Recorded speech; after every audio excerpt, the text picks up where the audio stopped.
it's Melissa. In this video, I am going to show you how to make clear window clings with your Roland BN-20 or BN-20A. Now you might be thinking, Melissa, how do you make clear materials print on the BN-20A where you don't have the white ink cartridge? Well, you can do it, and the cool thing is it comes out with a stained glass look, which is really, really cool for windows or mirrors. And here's a couple that I printed already. These obviously is on the white backing. I printed these with the BN-20A, again, no white.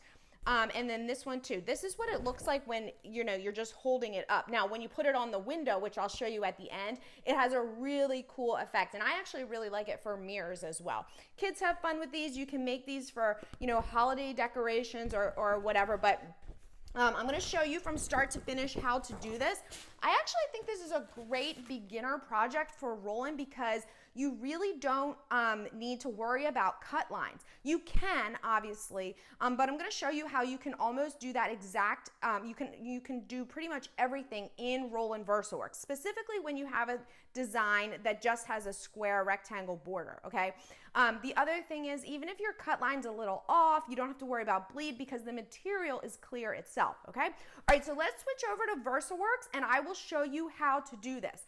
All right, so now we are in Versaworks, so you will want to open up your files, so you'll need a PDF, and we are going to go to File, Add Job to Queue, and I am just going to add this to QA, and then you'll navigate to the file. I have mine right here, stained glass color cross. This is from So Fancy. It actually included the PDF, so I didn't need to do anything, and then I'm just going to click Open. So I didn't need to use any other programs for this because as I mentioned, it included the PDF with the file.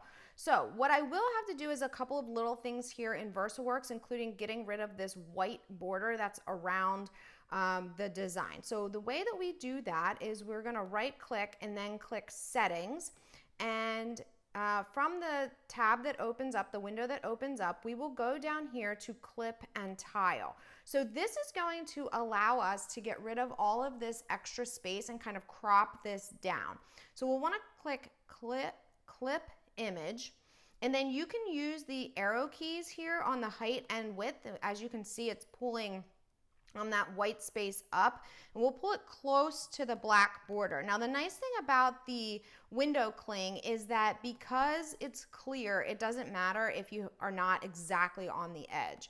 All right, and the reason that we need to pull this in here is because we want Versaworks to add the contour cut line for us, which it will do. You can grab them, and I'm not sure why I'm having trouble. There we go. Versaworks will put the contour cut line right on the edge of the image, and in this case the edge of the image was outside of that white border, so that's why we need to bring this in a bit. All right, now if we go back here to quality, you'll have a better preview and you can see that the white edge has been removed. All right, so also from quality we are going to change this to clear film. That is the material type that we're using when we're doing clear window cling. Under color management, I always like to use sign and display. That seems to give me some really good colors. And then I'm going to go to this top tab, layout, and I'm just going to change this so that it's correctly oriented. If you want to add a couple of additional copies, you can do that as well by increasing the copies here. And then I am going to turn on the cut line. So we're going to do that here from Cut Controls. And we will just click Cut Image Boundaries, and then if I select off of that, you can see you have those red dancing ants around the three images here, all right? Now from here, we'll just click OK, and all those settings will be saved. We'll want to right click and click Rip. So this will go into the Rip Status panel up here, as you can see. That'll take just a minute or two, and when that's finished, we will right click again and pull that same file into print, and then the printing will begin, and that's all we need to do. So as you can see, just a few settings that we needed to change here in Versaworks, but other than that, this is a really good beginner level project because you don't have to deal with creating cut lines by tracing or any other types of programs or anything like that. So once the rip is done, as I said, we will right click and then click print. I already did this. I already sent it actually. Well, I'll just send it one more time. And it'll go up here. You'll click print count. We only want one print count. We have the set of 3, but we want one set of them. And as you can see, it'll move up here and then it will begin the printing. So once we hit print in Versaworks, the printing will begin. As you know, it takes a couple of minutes at times to process depending on the size of your file, the colors, different things like that. So just let it go. You can hear it's warming up. And the printing will begin. Now, I didn't see the updated time for how long it will take to print the 3 copies, but once it begins printing, it'll go pretty quickly, and then we just have, after the printing, we just have each one will be cut out with the cutting blade. That'll all happen at the end. So let's just watch as this goes.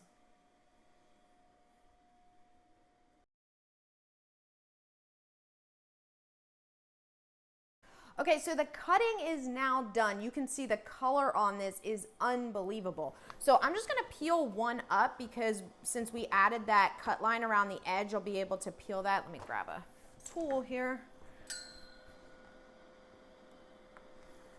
Now, of course, it's on a white background and this is clear. So we are going to have a bit of a discrepancy when we pull it off the clear background. Well, I didn't cut through there. Oh, there we go. Okay. All right, so here is what it looks like, all right, with the clear. Again, there's no white base on this because there's no white ink in the BN-20A. What I'm going to do is pull you around this way where I have the window, and I'm going to place it on here so you can see. Now, again, window cling, it's not adhesive, it's just sticking on there, and you can easily remove them. So you're going to want to be careful. You can see I kind of dinged it a little bit there, but look at that. So I'm actually really impressed with how the BN-20A specifically works with the clear window cling. So if you're looking for yet another thing that you can do with your BN-20A, the window cling material is available in both clear and white. Obviously, if you purchase the white and you use that, it would put a white backing and you wouldn't get the stained glass look. You would just get like a window cling like you would see on a business glass door or something like that, okay? All right, guys, if you're looking for more videos, if you're wanting to know more about how to use the software, Silhouette Studio specifically, which I teach a lot on how to design in and then create cut lines in other programs like Affinity or Adobe, make sure you check out Silhouette U. I have other videos as well, but if you're looking for one-on-one help, exclusive videos, or real content that you're not going to find anywhere else from Silhouette School specifically, make sure you check out Silhouette U. See you soon.